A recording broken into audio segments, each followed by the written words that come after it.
Good morning. I'm Patty Butler Spiers, and thanks for joining me. For the past 10 days, the Sci-Fi Channel has aired Bryant Gumbel's hosted special of Roswell's archaeological excavation, the Roswell Crash, Startling New Evidence. Some of the witnesses to the event were interviewed for the special, and a few of them we at KCSJ were lucky enough to talk with. For the next half hour, you will be listening to revelations of what will always be considered as one of the most historically fascinating mysteries. Stay with us. This is a story about an ordinary small town back in the 1940s, and about a kid who ran the local radio station, and a run-of-the-mill rancher, and how their lives changed forever when something fell out of the sky. I have this man on the phone who's saying that he has a flying saucer out on his ranch and he doesn't know what to do about it. These were good people, the salt of the earth, and the times were proud and patriotic times. After all, we had just won the Second World War. What possibly could frighten the all-American man? He was a typical Western cowboy of the time.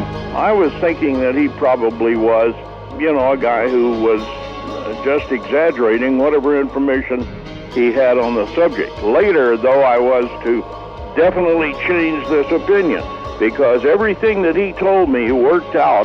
Frank Joyce was the disc jockey reporter in Roswell, New Mexico, 1947. W.W. Brazel was a local rancher who rode his ranch that hot July morning after a thunderstorm crashed and bellowed all through the night. He did say that there was a horrible odor at the site. There was a terrible odor out there, and it was very sickening. And at this point, he said they weren't human. Frank Joyce was beginning to believe Brazel was sincere. Well, you appear to have something really serious out there, so I would suggest that you go to the authorities of the U.S. Air Force. The Air Force was aware. The next thing I get is Walter Hout, who was the public information officer for the United States U.S. Air Force, called me from the base and said, "Joyce, I've got a story for you. I'll be down in 30 minutes. You're really going to like this one."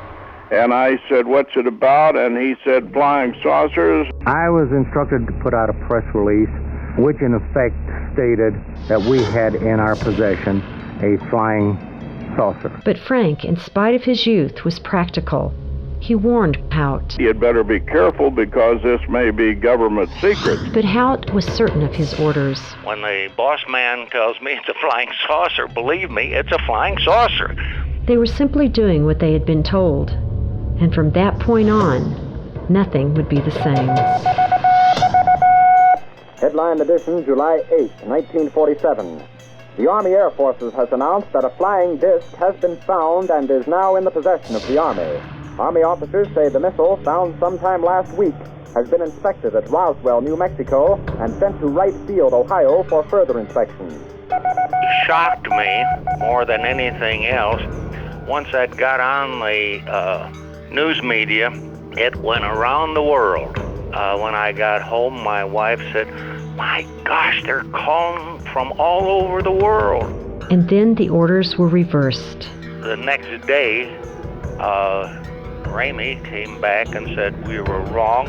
They knocked the crops from underneath us. Frank was in the spotlight. It's a call from the Pentagon.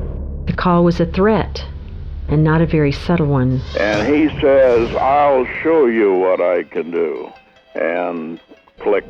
That was the end of that phone call. So it was obvious that they didn't want this story out. Hout would call Frank for the last time.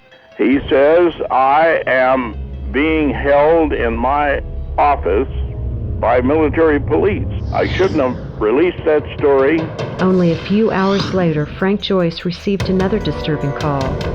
The rancher, W.W. Brazel, was on the line. So he said, "Well, I tell you, that story that I told you about, that we discussed here," I said, "Yes, I know." He said, "That's not quite right the way it was." He says, "Actually, it's a weather balloon." Joyce was not convinced. I said, that's a very interesting story, and it is completely different from what we discussed. W.W. Brazel was scared. They told me to come in here and tell you it was a weather balloon, and that the information I gave you earlier was something I made up. And he says they told me to come in here and tell you this story about the weather balloon, or it would go hard with me and you. I said, look, you're an American, I'm an American, and they can't force us to do anything. And that's when he said, I'm not so sure about that. But Frank had been slow to convince and was even slower to unconvince. Well, Mr. Brazel, that's a very interesting story. I said, it's very interesting, and not at all like some of these stories that we hear from people about, little green men. And when I said that, and there was a pause in that control room, and he's sitting over on his boot heels against the wall, and he says, they weren't green. Frank Joyce was telling it how it was. Colonel Hout was simply doing what he was told, as was Jesse Marcel and the sheriff of Roswell and the others. And then they were instructed to be quiet, not to talk about whatever happened that first week in July 1947. So many years later, Frank Joyce finds solace in a moment just as mysterious as the UFO crashing on the Foster Ranch. Here's what happened. There are two ways for me to tell my story about the Roswell happenings, and that is either as a stringer for United Press, a news reporter who's just observing what happens and trying to report on the happenings from my own observations, or as a participant, someone who's actually involved in the event. Well, I think in my case it happened to be both ways. So, in my job at KOB Television in Albuquerque, New Mexico, I was a photographer, a film photographer and later on video, who reported on outdoor events, fishing, hunting, skiing. I finally became an expert skier, so I'd take the camera and ski over the mountain and to get in the back bowl of some ski area and report on what's going on there and so forth. Or I'd go down to a fishing stream and report on how fishing was. And that was the type of thing I was doing. Or during the hunting season, some other subject. Outdoors all the time. I did about 2 to 3, sometimes 4 1-minute cut-ins which were placed in the major newscast of that station I mentioned. So I had to travel to do this. And on a particular day, in a particular year, I departed for the Jemez Mountain District of New Mexico. And en route up there, I had the feeling that it's difficult to explain these feelings, but after what had happened to me before, and it wasn't difficult for me to think that, I had the feeling that someone was coming all the time, that someone was either following me or observing me, or in my mind I was thinking, someone knows that I'm doing this. Well, I arrived in this particular canyon, and it's at the junction of 2 streams in the Jemez Mountain District. And in fact, it's not too far from Los Alamos, which is the government installation up there. So, to brief it, I pulled up, got out of my car, and there was no one in this entire section of the forest. The roads were empty, but I still had the feeling that someone was coming. I got out of my car, and as I was getting out of the car, here comes a brand new International Scout. That's a vehicle at that time was no longer made. But this car was brand new. Now, originally you thought, well, possibly it was another type of four-wheel drive I considered. But I finally settled on the fact, well, incidentally, the other type that I thought about was also no longer made. But I finally decided it was an International Scout, brand new. And as I'm getting out of my car and grabbed the handle on the CP16 movie camera and was pulling it out of the car, this International Scout stops on the other side of the road, pointed in the same direction as my car, which is downhill back toward the tunnels in that area. It used to be a railroad run up through there. And I start walking across the road, and a very large person gets out of this car. I'd say it's about 6'6". And as I approached him, I can see he had blonde hair and unblemished facial features, no scars, no very smooth complexion, blue-eyed, blonde hair, very powerful built individual. You could see, and I'm not a little guy myself, and in fact, at one time I used to be a weightlifter and was quite strong, and gave it up because I was getting too strong and I couldn't find a use for that strength. But anyway, as I walk across this dirt road, this person comes directly toward me. Well, that didn't make me apprehensive, but he walks up to me. After all, I was used to meeting people, and I would put my camera up in a lot of cases, and without knowing him, would say, "How do you do? I'm Frank Joyce. I work with KOB TV. I'm up here doing a report on what's happening in the forest." And a lot of times I could get away, most of the time I could get away with introducing myself and have the people begin talking about what they're doing before they thought about it. This didn't happen in this case. Something was telling me, don't point the camera at this person. And so we come almost directly together, and I stop, and for reasons I'm not sure, I said, "Well, how do you do?" And he said something which I'm not sure. Probably said something similar.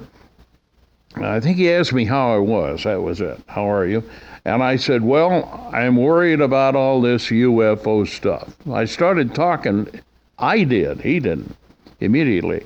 I said, "I'm worried about all that." And the reason was that I'd been getting a lot of these interviews, such as we're doing right now.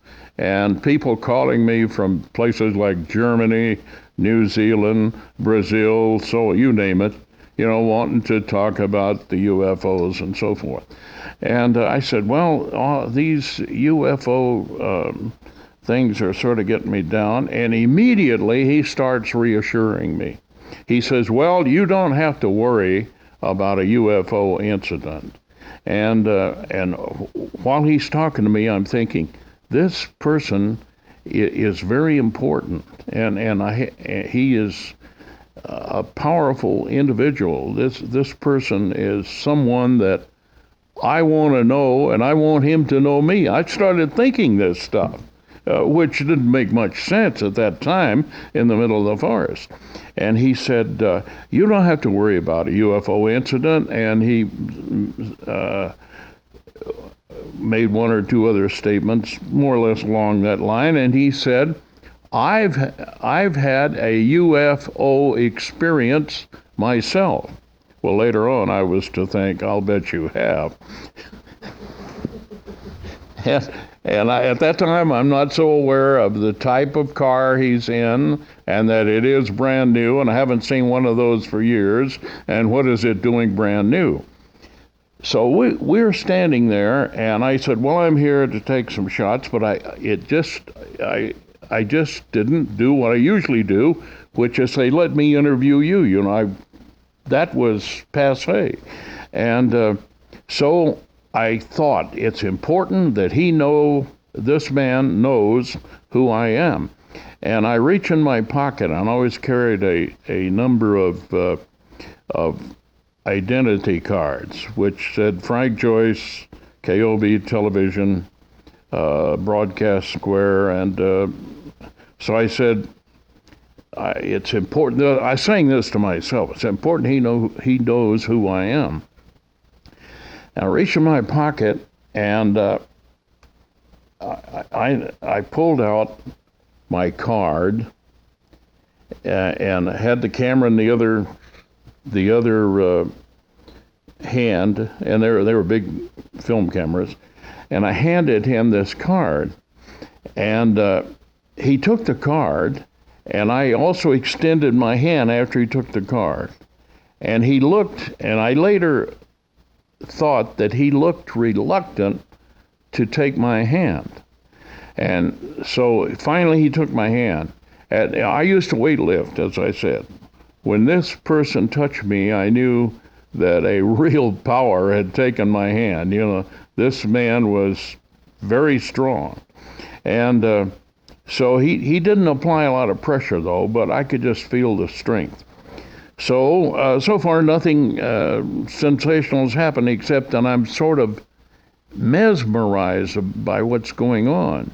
And he says, he takes the card, and after squeezing my hand a little, he says, "Allow me to present you with my card." Now, these are two people standing out in the forest presenting their cards like you would do in an office.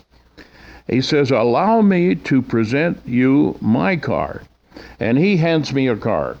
This card is basically a sort of a yellow or gold color, and on it, it had a motto, which I basically remember. It says, it didn't say him or I, it said, "We come here to serve." Now, did not have his name on there, other than one. It didn't have his complete name, I should say.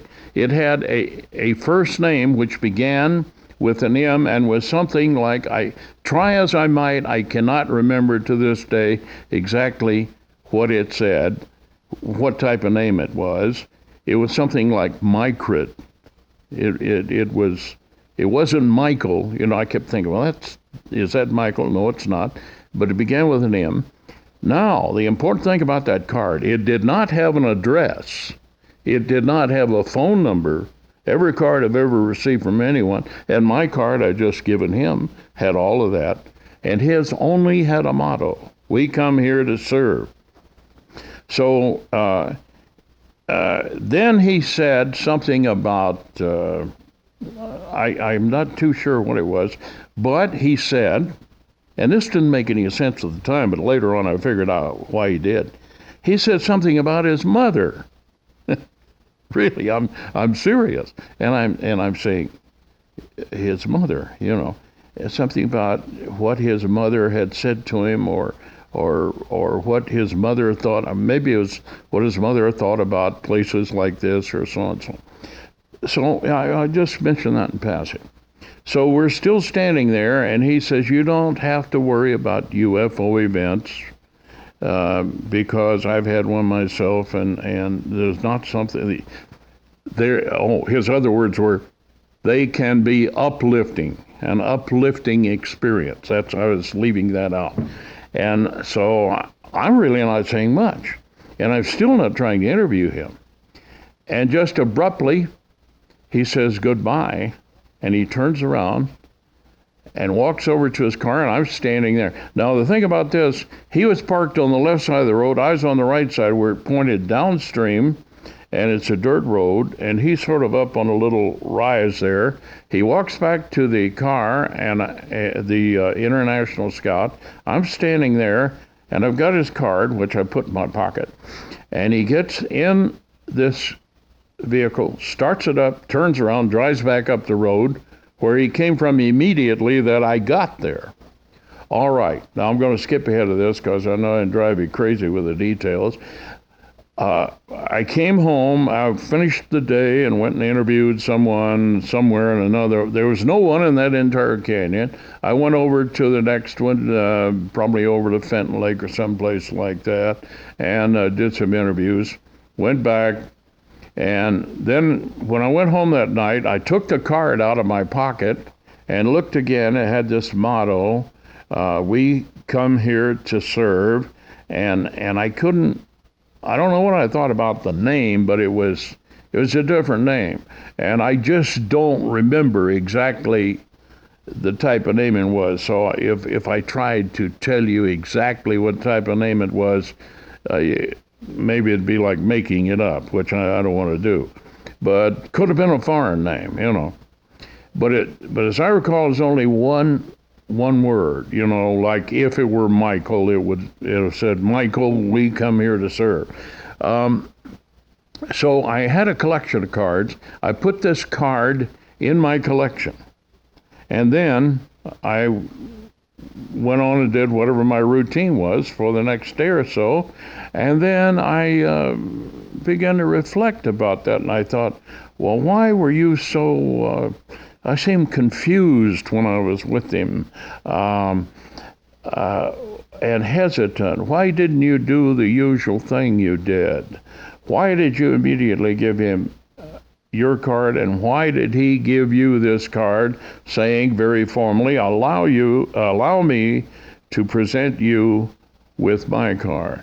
So I said, I'm going to look for that card and see, I'm going to try to figure out what it means. I went back to my collection. It wasn't there. That card was not in there where I put it. So I said, now wait a minute, I must have misplaced that. So I had my card collection, went through it entirely. Went through the entire card collection. It wasn't in there. So I thought, I must have misplaced that. So in the next day or so, I went to other parts of my house and went through all the drawers and all the possible places, knowing full well that I put it where I knew I put it, and it wasn't there. It was gone, vanished. Now, you figure out what the significance of that is, because I figured that I was dealing with a visitor who doesn't come here very often.